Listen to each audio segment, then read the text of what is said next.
그럼 오늘 함께 보실 하나님의 말씀은 데살로니가전서 4장입니다. 1절에서부터 12절까지의 말씀. 너희의 거룩함이라 라는 제목으로 오늘 말씀을 전하겠습니다. 데살로니가전서 4장 1절에서 12절까지 말씀을 저와 여러분이 한 절씩 교독 번갈아가면서 읽으시고 마지막 12절은 다 같이 받겠습니다. 그러므로 형제들아 우리가 끝으로 주 예수 안에서 너희에게 구하고 권면하노니 너희가 마땅히 어떻게 행하며 하나님을 기쁘시게 할 수 있는지를 우리에게 배웠으니 곧 너희가 행하는 바라 더욱 많이 힘쓰라. 우리가 주 예수로 말미암아 너희에게 무슨 명령으로 준 것을 너희가 아느냐. 하나님의 뜻은 이것이니 너희의 거룩함이라 곧 음란을 버리고 하나님을 모르는 이방인과 같이 세욕을 따르지 말고 이는 우리가 너희에게 이 말하고 증언한 것과 같이 모든 일에 지켜서 선하여 주시니 하나님이 우리를 부르심은 부정하게 하심이 아니요 거룩하게 하심이니 그러므로 저버리는 자는 사람을 저버리니 아니요 너희에게 그의 성령을 주신 하나님을 저버리느니라. 형제 사랑에 관하여는 너희에게 쓸 것이 없음은 너희들 자신이 하나님의 가르치심을 받아 서로 사랑함이라. 너희가 온 마게도냐 모든 형제에 대하여 과연 이것을 행하도다. 형제들아 권하노니 더욱 그렇게 해. 또 너희에게 명한 것 같이 조용히 자기 일을 하고 너희 손으로 일하기를 힘쓰라. 이는 외인에 대하여 단정히 행하고 또한 아무 궁핍함이 없게 하려 함이라. 아멘. 잠시 기도하겠습니다. 하나님, 우리가 오늘 주님 말씀 앞에 서 있습니다. 한 해를 보내고 또 맞이하는 이 시점 가운데 오늘 주시는 말씀으로 말미암아 감사와 기쁨과 주 안에서 귀한 결단이 있도록 주여 도와주옵소서. 예수님의 이름으로 기도드렸습니다. 아멘. 네, 2019년을 이제 불과 이틀 앞두고서 또 오늘 주일 맞이하여서 우리 성도 여러분들과 함께 하나님 말씀을 나누고 또 예배드릴 수 있음을 참 감사합니다. 오늘 오전에는 우리 주일학교 아이들과 한 해를 돌아보며 감사 제목을 나눴습니다. 그래서 감사 나무라는 것도 만들어 보았고 그 감사 나무를 만들어서 감사 열매도 붙여 보았어요. 그래서 아이들 감사 열매에 뭐를 감사 열매로 붙였나 보니까 기특하게도 부모님이 건강하신 거, 또 하나님이 나를 사랑해 주시는 거, 또 어떤 친구는 구구단을 다 외운 거, 뭐 이런 것 등 감사 열매가 풍성히 열린 또 감사나무 열매가 있었습니다. 여러분도 올 한 해 어떤 감사의 제목들이 있으신지요? 특별히 우리가 한 해를 보내는 이 시점에 한 해의 감사 제목을 가지고 오늘 하나님께 아뢰면서 또 그 감사한 마음을 가지고 한 해를 보낼 수 있으면 참으로 좋겠습니다. 나아가서 또 새해는 기도로 또 기대하는 마음으로 맞이할 수 있으면 좋겠습니다. 그런 우리의 연말연시, 뜻깊은 연말연시 되기를 주님의 이름으로 축복합니다. 네, 그 또 관련된 말씀은 또 송구영씨 예배 때 제가 나눌 예정이오니 오늘은 계속 이어서 하던 데살로니가전서 4장을 함께 보도록 하겠습니다. 자, 1절을 한번 같이 읽어보도록 하겠습니다. 시작. 그러므로 형제들아 우리가 끝으로 주 예수 안에서 너희에게 구하고 권면하노니 너희가 마땅히 어떻게 행하며 하나님을 기쁘시게 할 수 있는지를 우리에게 배웠으니 곧 너희가 행하는 바라 더욱 많이 힘쓰라. 아멘. 자, 오늘 보게 될 이 4장의 말씀은 특별히 바울의 성도들에 대한 윤리적인 권면이 두드러지게 나타납니다. 특별히 크게 세 가지가 있는데요. 그것을 하나씩 차근차근 살펴보도록 하겠습니다. 1절에서 보면 그러므로 형제들아 우리가 끝으로 주 예수 안에서 너희에게 구하고 권면한다 라고 말하고 있습니다. 권면이라고 하면은 권한다는 뜻이겠죠. 그러나 성경에서 권면한다라는 것은 여러분 사실상 군대의 명령으로 받아들여야 할 정도의 수준입니다. 그러니까는 단순히 해도 좋고 안 해도 좋은 하면 좋은 그런 정도의 수준이 아니라 사실상 하나님이 우리에게 명하시는 바라고 해도 과언이 아닐 정도의 중요한 하나의 가르침이신 것이죠. 근데 그것을 바울이 어떻게 말했나요? 너희가 마땅히 어떻게 행하며 하나님을 기쁘시게 할 수 있는지를 우리에게 배웠어요. 앞에서 얘기한 내용들이 다 그거였죠. 바울이 삶으로 또 말로 그들에게 가르쳤어요. 어떻게 사는 것이 하나님을 기쁘시게 하는 것이고 바르게 사는 것인지 그들이 직접 보여주며 가르쳤습니다. 그러기에 그 짧은 시간 동안에 강력한 가르침이 그들에게 전달되었고 나아가서 그들이 그 가르침으로 말미암아 지금 잘하고 있어요. 그래서 이렇게도 말합니다. 곧 너희가 행하는 바라. 참 격려하고 칭찬하는 거죠. 예. 너희가 우리한테 배운 대로 지금 잘하고 있다라는 거예요. 그래서 할 수 있는 말이 뭐예요? 더욱 많이 힘쓰라. 못하고 있으면 너네 왜 그러냐, 이거 아니지 않니? 라고 말하면서 책망하고 그리고 그들을 징계하고자 할 텐데 그것이 아니라 지금 잘하고 있고 지금처럼 더 잘하면 돼 라고 말하고 있는 이제 바울의 격려를 볼 수 있죠. 그러나 더 달리는 말의 채찍질이라고 우리가 더 잘하는 사람 더 잘하게 하고 싶은 마음이 있잖아요. 그런 측면에서 바울이 이들에게 더욱 권면을 하는 모습을 볼 수 있습니다. 2절에 우리가 주 예수로 말미암아 너희에게 무슨 명령으로 준 것을 너희가 아느니라. 새로운 말이 아니죠. 이미 그들과 함께 있으면서 그들에게 가르쳐줬던 내용이에요. 그런데 다시 한번 복습하는 거죠. 환기시키는 겁니다. 잘하고 있지만 중요하니까 다시 한번 강조하는 측면에서 반복해서 얘기하고 너희가 아는 바지만 내가 다시 한번 말한다 라고 하면서 3절부터 이제 그 윤리적인 권면이 나타납니다. 3절부터 6절까지를 한번 같이 읽어보도록 하겠습니다. 첫 번째 권면이에요. 시작. 하나님의 뜻은 이것이니 너희의 거룩함이라 곧 음란을 버리고 각각 거룩함과 존귀함으로 자기의 아내 대할 줄을 알고 하나님을 모르는 이방인과 같이 세욕을 따르지 말고 이 일에 분수를 넘어서 형제를 해하지 말라. 이는 우리가 너희에게 미리 말하고 증언한 것과 같이 이 모든 일에 주께서 신원하여 주심이라. 아멘. 자, 우리 기도하는 경우 많이 있죠. 도대체 하나님의 뜻은 무엇입니까? 제가 A로 가야 됩니까? B로 가야 됩니까? 그렇죠? 고민될 때 많습니다. 과연 하나님의 뜻은 어디 있을까? 사실 쉽지 않죠. 그런데 저는 이렇게 말씀드리는 편이에요. 죄가 아닌 이상 어느 쪽도 다 가능한 경우입니다. 그러니까 하나님의 뜻이 정해져 있고 우리가 그것을 죄가 아닌 이상 잘 맞춰가지고 가야 되는 것이 아니라 사실 어떻게 보면 내가 선택해서 가는 그 길이 하나님의 뜻이다라고 말할 수 있을 정도죠. 그만큼 하나님은 우리의 선택과 자유의지를 존중히 여겨주셔요. 물론 그것이 선악과로 말미암아 인간이 타락하게 되는 결과도 초래했지만 사랑은 반드시 자유를 포함하고 있어요. 자유가 없는 사랑이라는 건 있을 수 없거든요. 그만큼 우리는 선택할 수 있는 존재로 지음받았습니다. 그러니까 죄가 아니라면 A든 B든 C든 다 좋아요. 그렇죠? 우리가 짜장면 먹어도 되고 짬뽕 먹어도 되잖아요. 상관없습니다. 다 가능한 거예요. 그럼 정말 하나님의 뜻은 뭐예요?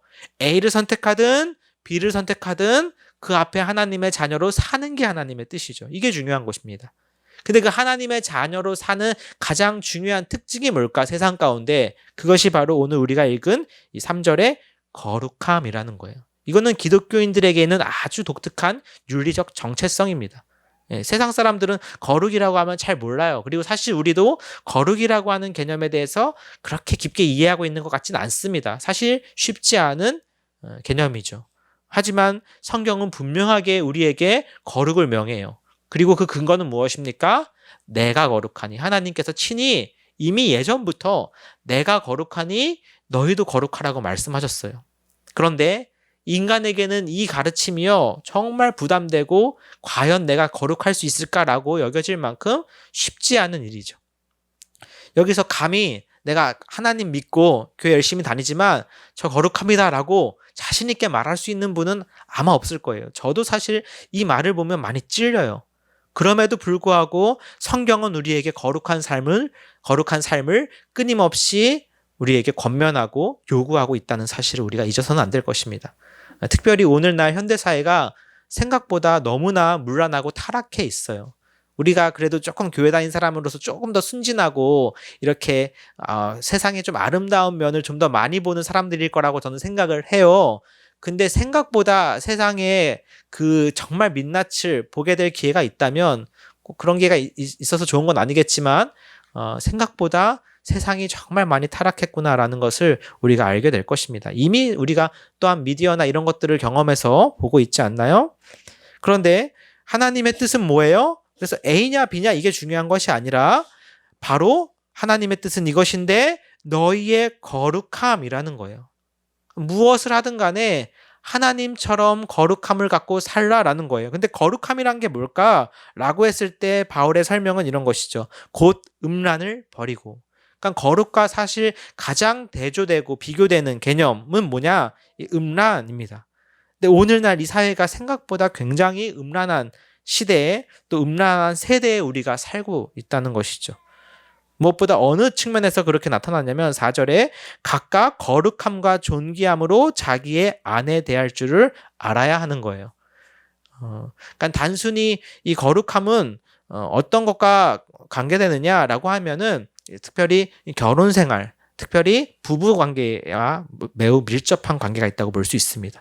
사실 여기 자기의 아내라고 한 이 아내라는 단어는 헬라어로는 아내라고 뜻하지 않아요. 이게 의역이 된 건데 원래는 그릇이라는 단어입니다. 자기 그릇. 근데 이제 누가 봐도 이것은 자기 아내를 비유한 것이라고 볼 수 있기 때문에 이렇게 번역을 해놓은 거예요. 어쨌든 간에 그래서 왜 이런 말이 나오는가? 5절에 보면 하나님을 모르는 이방인과 같이 세욕을 따르지 말라고 하면서 지금 바울이 무척 강조하고 있어요. 사실 데살로니가 교인들이 잘하고 있었죠. 그동안 칭찬하고 격려하면서 오다가 이런 이야기를 하는 이유가 있겠죠. 잘하고 있는데 특별히 뭐에 그들에게 좀 문제가 있을까요? 아니면 위험이 있을까요?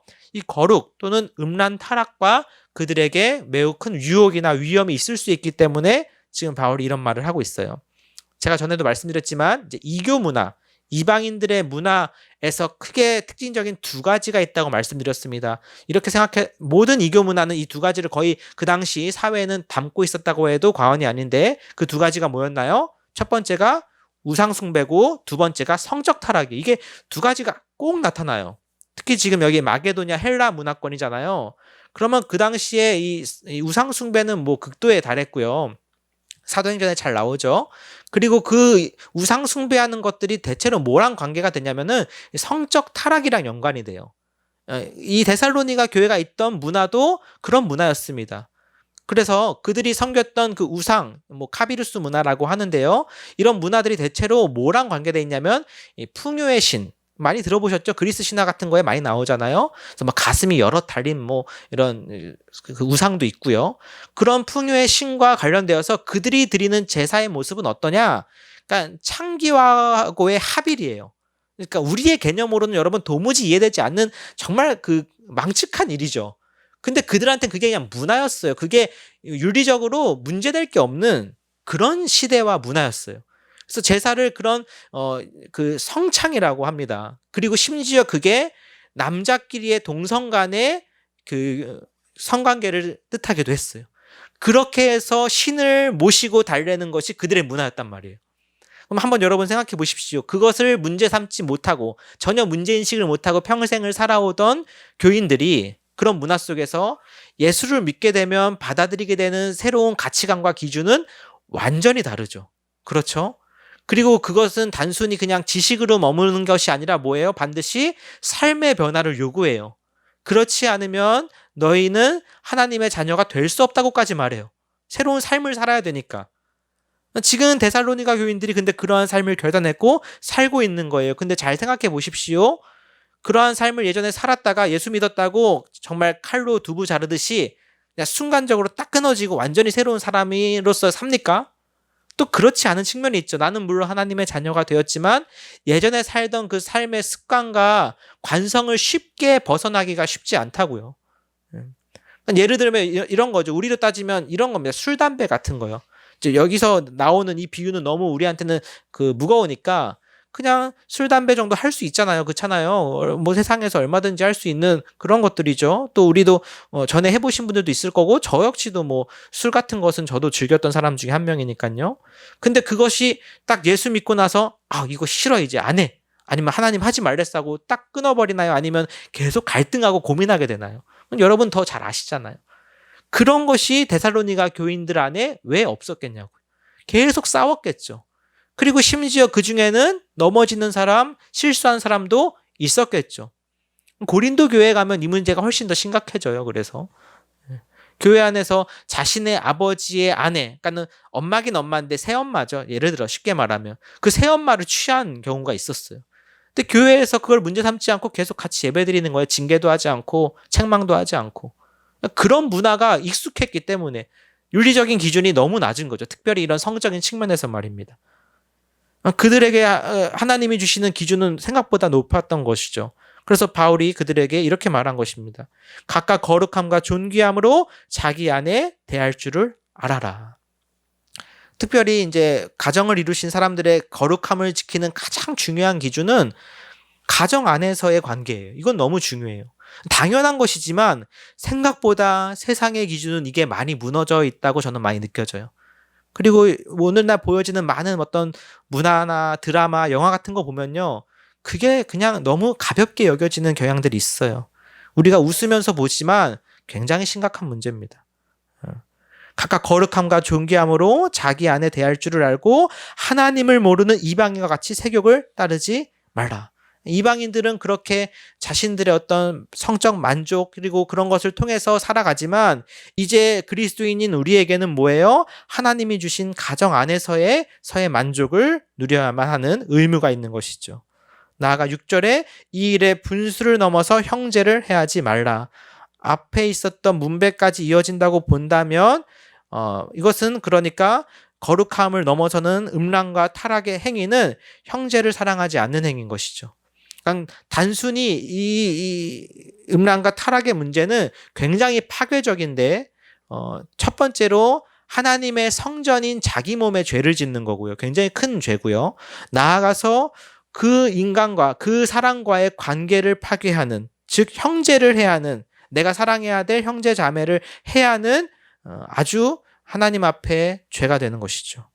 그래서 이는 우리가 너희에게 미리 말하고 증언한 것 같이 이 모든 일에 주께서 신원하여 주신다. 이건 뭐냐면 주께서 갚아주신다는 거예요. 그러니까 우리가 행한 대로 하나님이 갚으신다는 건 성경에서 끊임없이 나오는 원리인데 우리가 만약에 하나님이 주신 가정 안에서의 그 만족을 누리면서 거기에 의무와 책임을 다하며 살면요. 하나님 정말 기뻐하시고 그에 합당한 하나님의 열매를 주세요. 그러나 반대로 거기서의 만족을 내가 느끼지 못하고 다른 곳에서부터 뭔가 찾으려고 한다. 또 그것을 삶으로서 실행을 옮긴다. 하나님이 그것에 대해서도 절대 가만두시지 않습니다. 그러니까 이처럼 하나님 앞에서 하나님이 주신 그 우리가 분수를 알고 또 내 그릇을 지키는 것 너무 중요하죠. 또 오늘날 이런 기준을 말해주지 않아요. 그리고 사람들이 그렇게 대수롭지 않게 여깁니다. 하지만 성경의 기준을 우리는 따라야 되는 사람들이잖아요. 사랑하는 우리 성도 여러분, 특별히 미리 가정을 이루신 여러분, 저와 마찬가지로 정말 가정 안에서 하나님이 주신 그 행복과 만족을 누리시기를 축복합니다. 나아가서 앞으로 가정을 이루실 분들도 앞으로 만날 그 배우자를 생각하면서 자신을 잘 지키시길 바라요. 사실 제가 그 청년 사역하면서 이 부분이 정말 힘들더라고요. 교회 안에 청년들이 이 부분으로 많이 사실 넘어져요. 실제로 그리고 이걸 말하기가 굉장히 부담스러운 때가 됐어요. 굉장히 기분 나빠합니다. 이런 얘기하면은. 근데 어떻게 합니까? 성경이 얘기하는 기준을 가지고 말할 수밖에 없잖아요. 그리고 우리는 그 하나님의 말씀 가운데 자신의 거룩함을 지키는 것이 하나님의 뜻이래요. 그것이 하나님의 뜻대로 살고자 하는 자가 하나님의 자녀 아니겠어요? 난 하나님의 자녀긴 한데 이거는 좀 부담되니까 안 할래요라고 하면 내가 하나님의 자녀의 길 스스로 포기하는 것과 다를 바가 없는 것입니다. 7절에 또 강조되죠. 한번 같이 읽어볼까요? 7절 8절 시작. 하나님이 우리를 부르심은 부정하게 하심이 아니요 거룩하게 하심이니 그러므로 저버리는 자는 사람을 저버림이 아니요 너희에게 그의 성령을 주신 하나님을 저버림이니라. 아멘. 무섭지 않아요? 이 말씀? 저는 이 말씀 보면서 정말 조심해야겠다 이런 생각 많이 했습니다. 특히 목회자들도 정말 오히려 더 위험에 빠져 있잖아요. 하나님이 우리를 부르심은 무엇입니까? 부정하게 하려는 것이 아니에요. 그 이유 하나님의 뜻, 하나님이 우리를 부르신 목적은 우리를 하나님처럼 만드시기 위해서예요. 하나님처럼 거룩하게 하게 하심이에요. 그러므로 그것을 저버리는 자, 그 하나님의 부르심을 저버리는 자, 또 하나님의 뜻을 저버리는 자, 또는 하나님의 그릇에 하나님이 나에게 주신 그릇과 또 분수에 만족하지 못하고 그렇죠? 그 이상으로 나아가려는 자 또는 나아간 자들은 뭐예요? 사람을 저버리는 정도가 아니에요. 이것은 이제 바울이 확대하는 건데 단순히 그 사람에 대한 어떤 상처 이런 걸 넘어서서요. 궁극적으로 그리스도인은 무엇이냐? 너희에게 우리에게 성령을 주시는 하나님에 대해서 우리가 죄를 짓는 거예요. 하나님을 저버리는 거예요. 하나님을 부정하는 거예요. 그러니까 데살로니가 교인들이 지금 주님을 만났고 열심히 하나님을 섬기는 삶을 산다고 하지만 예전과도 같은 그런 삶으로 문화의 기준으로 돌아가서 그런 행위들을 다시 반복하거나 실수한다면 뭐예요? 이건 전혀 다른 문제죠. 성령께서 우리에게 주신 그 은혜를 하나님이 주신 성령의 은혜를 우리가 스스로 거부하는 것이 돼요. 무척 심각한 문제가 아닐 수 없습니다. 우리도 마찬가지일 것입니다. 하나님이 주신 이 귀한 성령의 은혜. 우리 몸이 왜 그렇게 귀합니까? 성령의 전이기 때문에 그래요. 제가 우리 교회 이제 성도 여러분들이 이제 우리 교회 오실 때 성전이라는 표현을 안 써서 감사하고 오늘도 우리 기도하실 때 예배당이라는 표현을 써서 감사한데 제가 계속 강조했던 바죠. 여기가 성전이 아니라고 제가 말씀드렸죠. 교회에서는 주로 이제 뭐 건축 같은 거 할 때 이제 왠지 말이 멋있잖아요. 성전 건축 이러니까. 성전의 뜻은 구약에서는 그런 건물을 뜻하는 게 맞아요. 근데 신약 시대에 와서는 성전이라는 뜻이 완전히 바뀌었어요. 예. 성령을 모신 내주하는 우리의 몸이 성전이에요. 그러니까 저와 여러분의 몸 자체가 하나님 앞에 성전인 것이죠. 이거는 그냥 건물이고요. 보여지는 예배당이라고 하는 게 제일 무난합니다. 그러니까 그 성전 안에서 우리가 어떻게 해요? 죄 지을 수 있나요? 그 안에서 그런 음란과 타락의 죄 지을 수 있나요? 교회 와서 그러기 힘들죠. 근데 더 중요한 것은 우리 몸 자체가 하나님의 성전이라는 거예요. 하나님이 우리에게 성령을 주신 바 그 성전인데 그 안에 우리가 죄를 지을 수 없다라고 분명히 성경은 이야기하고 있습니다. 근데 이것이 참 쉽지 않은 문제예요. 왜냐하면 우리 몸의 자체 또한 죄성이 있고 유혹이 항상 도사리기 때문에 그렇죠. 근데 하나님은 또한 우리에게 그 성령을 통해 뭘 주셨어요? 그것을 이겨낼 수 있는 능력을 주셨어요. 이 말씀에 순종할 수 있는 능력을 주셨어요. 하나님은 거룩하시죠. 왜요? 하나님이시니까요. 근데 우리가 인간인데 우리는 인간인데 어떻게 하나님 거룩합니까? 너무 힘들어요. 말이 나오죠. 저도 그래요. 근데 하나님께서 우리 보고 알아서 하라고 하신 게 아니라 무엇을 주셨어요? 성령을 주셨어요. 거룩하게 하시는 영, 거룩의 영을 주셨다고요. 그 성령을 우리가 의지하면 하나님께로 더 가까이 가며 거룩해질 수 있는 것이죠. 더불어 그것이 죄와 멀어지고 죄를 이겨낼 수 있는 유일하고도 가장 확실한 방법입니다. 죄와 싸워서 이길 수 있는 사람은 없어요. 유혹과 싸워서 이길 수 있는 사람도 없습니다. 다만 우리에게 하나님이 주신 한 가지 방법이 있다면 주님이 주신 성령을 귀한 줄 알고 그 성령을 따라 살고자 하는 삶이죠. 그러할 때 가정 안에서에서도 아름다운 질서와 또 하나님의 뜻이 이루어지는 줄 믿습니다. 이 첫 번째 권면이었어요. 바로 거룩함에 대한 권면이었고 두 번째는 9절과 10절입니다. 9절과 10절 한번 같이 읽어볼게요. 시작. 형제의 사랑에 관하여는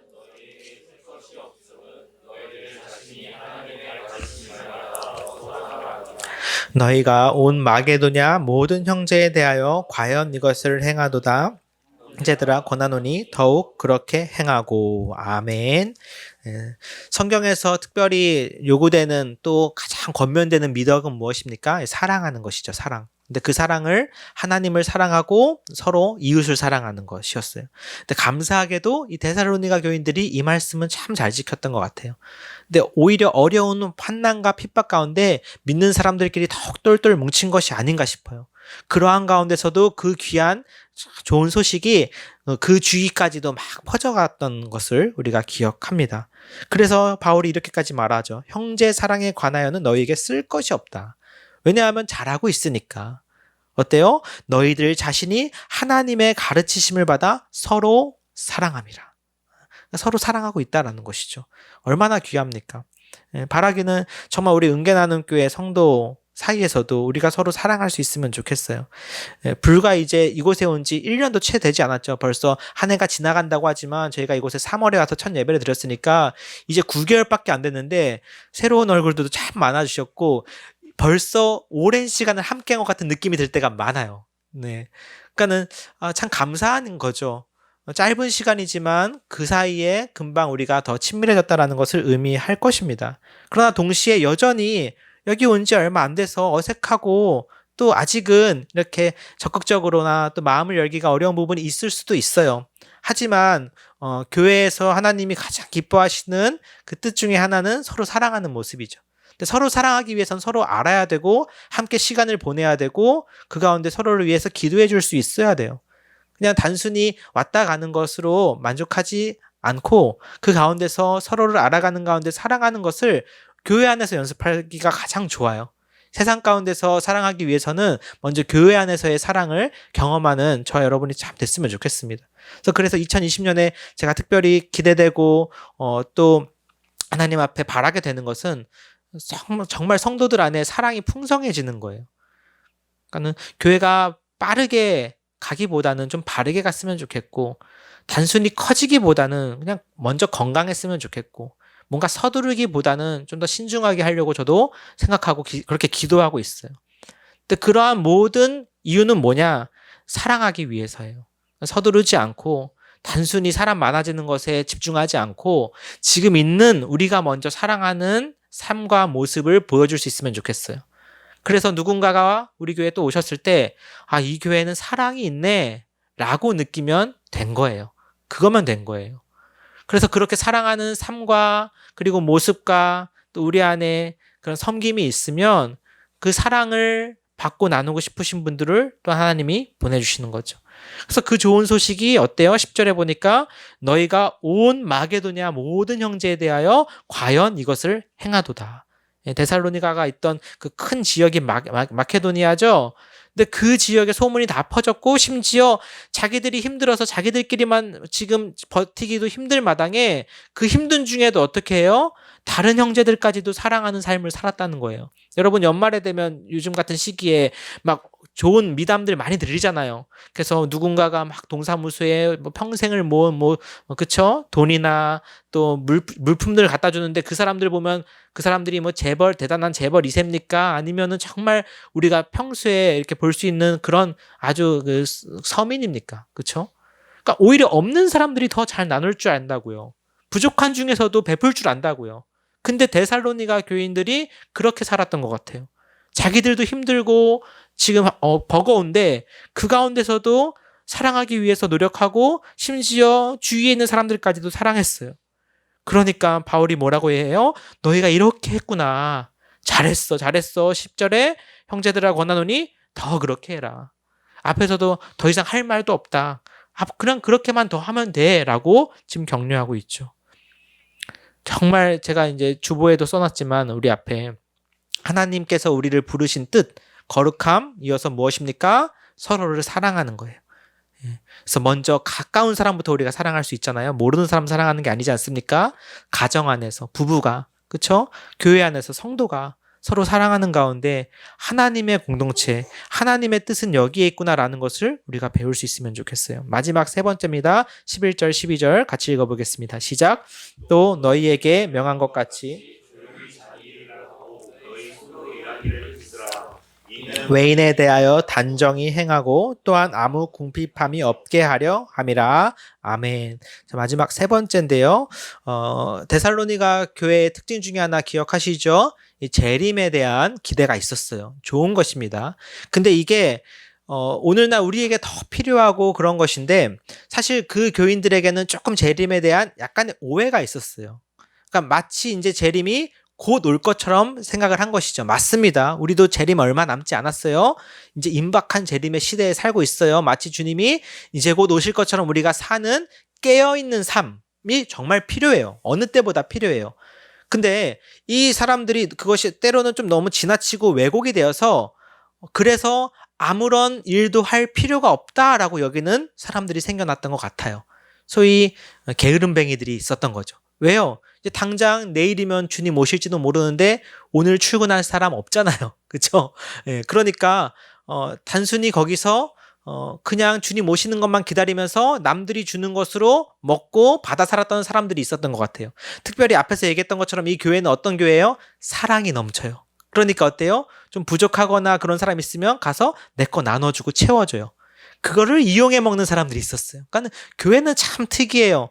사람들이 모인 곳이라서 이런 문제가 꼭 발생해요. 예. 그래서 그 호의가 계속되면 뭔 줄 알아요? 권리인 줄 알죠. 그런 사람들이 있었던 것 같아요. 주다가 안 주면 왜 안 줘요? 오늘도 먹을 거 줘야죠 라고 가서 요구했을지도 모릅니다. 그냥 추측이에요. 그러니까 이런 사람들이 일은 안 하고 단순히 이제 주님 오셔 하면서 놀고 먹으면서 계속 사람들한테 좀 피해를 끼치고 안 좋은 영향력을 끼치는 일들이 있었던 것 같습니다. 그러니까 어떻게 해요? 바울이 이런 얘기하죠. 또 너에게 명한 것 같이 조용히 자기 일을 해라. 그리고 너희 손으로 일하기를 힘써라 라고 말하는 거예요. 재림에 대한 이야기는 이제 다음 주에 하게 되겠지만 재림이 물론 임박한 건 사실이지만 그리스도인들은 그 현실 가운데서 오늘 누구보다 치열하게 살아야 될, 최선을 다해 살아야 될 의무가 있죠. 책임이 있죠. 그것이 하나님이 우리에게 또한 명하신 바죠. 우린 더 어떻게 보면 바쁘고 성실하게 살아야 되는 사람들 아닙니까? 근데 이렇게 나태하게 또는 게으르게 살고 있다는 것은 결코 덕이 되는 모습은 아니었어요. 특별히 12절에 나온 것처럼 외인에 대하여 단정히 행하고, 그러니까 다른 사람들이 와서 그걸 볼 때 어떻게 생각하겠어요? 그리고 뭘 배우겠어요?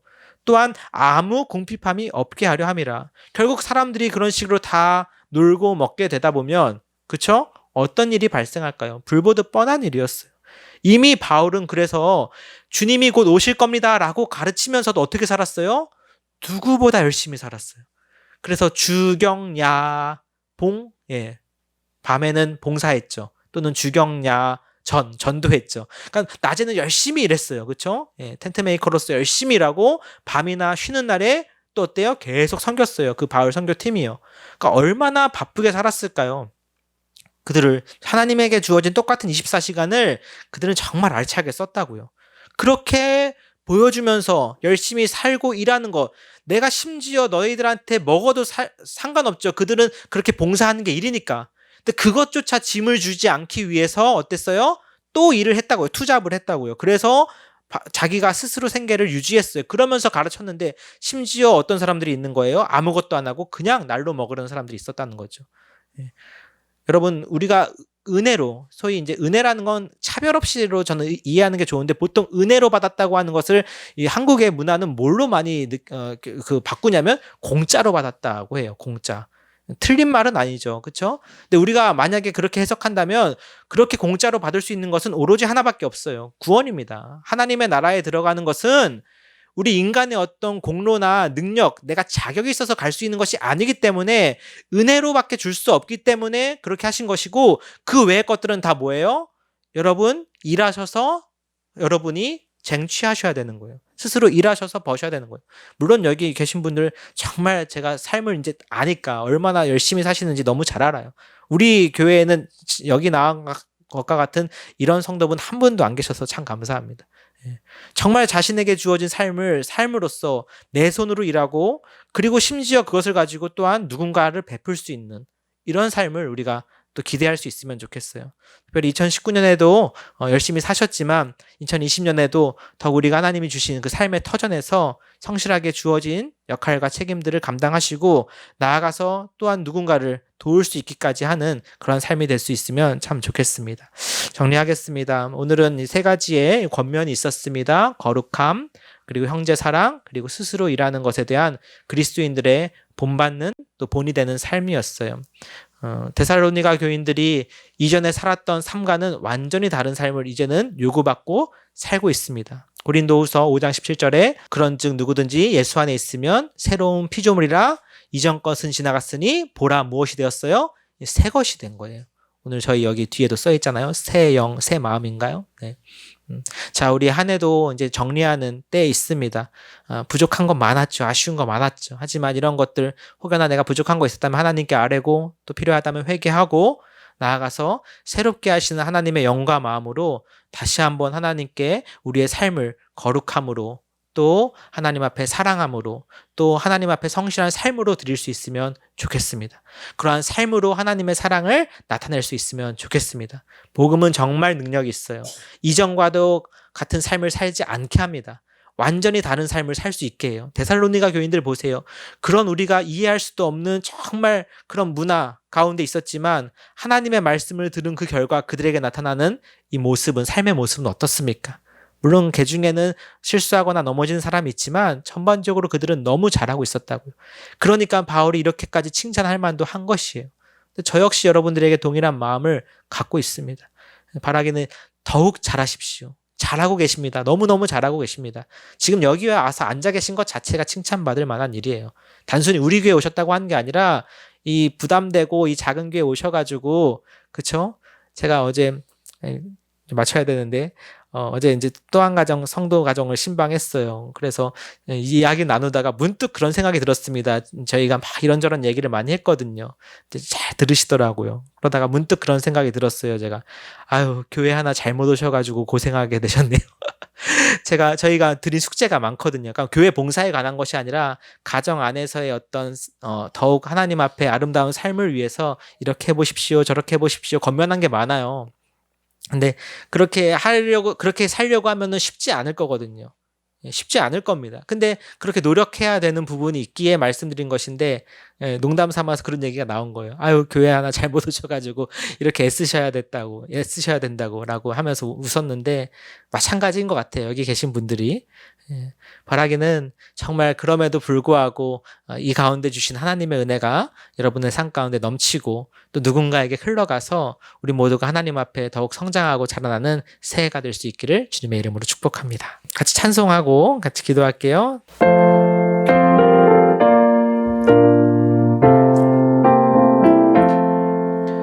너 성결케 위해 늘 기도하며 너 주 안에 있어 늘 성경 보고 온 형제들 함께 늘 사귀면서 일하기 전마다 너 기도하라.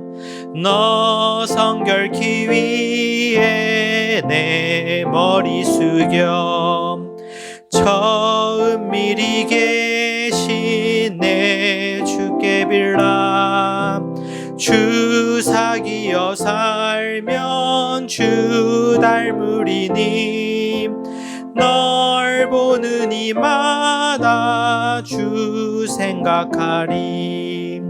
너 성결케 위해 주 따라가고 일 다급하여도 당황치 말고 참 즐거울 때나 또 슬플 때나 너 주님만 믿고 늘 따라가라. 너 성결케 위해 늘 기도하며 내 소원을 주께 다 맡기어라. 너 성령을 받아 주 섬겨 살면 저 천국에 가서 더 잘 섬기리. 함께 기도하겠습니다. 하나님, 우리에게 주신 한 해의 은혜를 감사드립니다. 한 해를 돌아보건대 정말 주님께서 도와주시고 베풀어 주시고 채우신 것들이 하나하나 세어보니 많이 있습니다. 감사로 이 한 해를 정리할 수 있게 하여 주시고 또 기대하며 기도로 새해를 맞이할 수 있게 하여 주옵소서. 특별히 오늘 들은 말씀 가운데 완전히 새로워진 하나님의 자녀의 삶을 살게 하심을 감사합니다. 그 중에서도 거룩하고 사랑하고 스스로 일을 하는 귀한 삶을 우리가 살 수 있도록 앞으로도 인도하여 주시옵소서. 함께 기도하겠습니다. 하나님 아버지, 오늘도 우리에게 귀한 은혜 허락하여 주셔서 하나님을 알게 하시고 배우게 하시고 깨닫게 하심을 감사합니다. 그동안 주신 은혜를 되돌아오며 하나님 감사로 주님 앞에 드리오니 주께서 기쁘게 받아주시고 우리 안에 주시는 주님의 능력으로 아버지 새롭게 채워주시옵소서. 참 감사합니다. 정말 고맙습니다. 그래서 하나님을 더욱 알게 하시는 은혜를 하나님께 더욱 영광 올려드리니 원합니다. 아버지여, 데살로니가 교인들이 이전에 정말 타락했던 문화 속에서도 새로운 삶을 경험할 때 완전히 달라진 삶을 사는 것을 보게 됩니다. 우리 역시 그와 같은 은혜를 입은 자들입니다. 혹여나 여전히 예전의 모습과 삶을 아버지 따라가거나 그리워하고자 하는 모습이 있다면 시간 돌이키게 하여 주시고, 정말 무엇보다 거룩함으로, 사랑함으로, 또 성실함으로 하나님 주어진 삶을 감당할 수 있도록 역사하여 주시옵소서. 그래서 그러한 우리의 삶을 통해 세상의 사람들이 우리를 보고 하나님을 알게 되고 또 하나님 앞에 칭찬받는 우리가 되기를 간절히 바라고 원합나이다. 하나님,